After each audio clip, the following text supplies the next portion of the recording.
name is Elliot Smith. I come from a civil engineering space where I've been a municipal engineer for the last 7 years or so. So the name of my business is Motmot. Our mission is to create better, more, and safer drinking water. And we do that through providing asset management inspection through the use of submersible drone technology for water owners, which includes municipalities and authorities.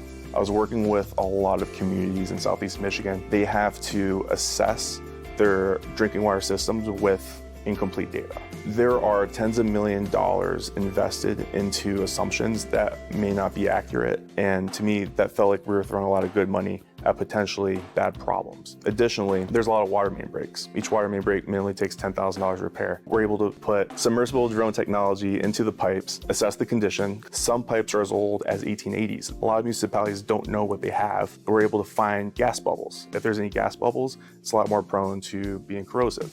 So we're able to map it, do an assessment condition for it, and we're able to tell you if it's more prone to corrosiveness, especially if it's cast iron. The venture challenge would help with getting advisor type roles and relationships built. My hope is to win the challenge, but reach out to the engineering departments of Michigan State, and during the course of 2023, start that R&D process. So again, we can have a proof of concept ready to go for our first client.